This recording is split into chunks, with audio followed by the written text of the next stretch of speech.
kalau mau khusyuk dalam sholat, itu 4 faktor yang ulama kita sering sampaikan. Yang pertama, khusyuk dalam wudhu. Artinya kalau kita berwudhu tidak khusyuk, maka jangan istilahnya bersedih hati kalau tidak bisa khusyuk dalam sholat. Karena ternyata pengaruhnya besar di situ. Yang kedua, pakaian yang kita mau pakai sholat.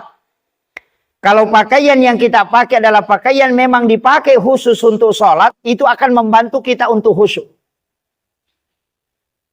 Kadang-kala kan kita pakai pakaian sembarang. Itu yang dipakai pergi ke pasar, kemudian itu juga dipakai sholat. Walaupun dalam fikih tidak masalah, yang penting suci kan. Tapi dalam kaidah tasawuf, kalau ada pakaian yang kau pakai, kau malu pakai berhadapan dengan Pak Wali Kota misalnya, maka mestinya kau lebih malu pakai berhadapan dengan Allah. Itu kan kuncinya.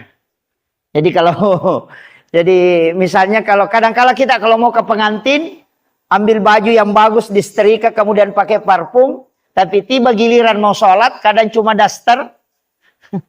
Itu yang dipakai melap keringat, itu juga yang dipakai cuci piring, itu juga yang dipakai menyapu.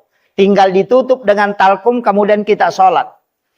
Makanya ulama kita mengatakan, ketika ada pakaian kau malu pakai berhadapan dengan pejabat, berhadapan dengan orang lain, maka mestinya kau lebih malu menggunakan pakaian itu berhadapan dengan Allah.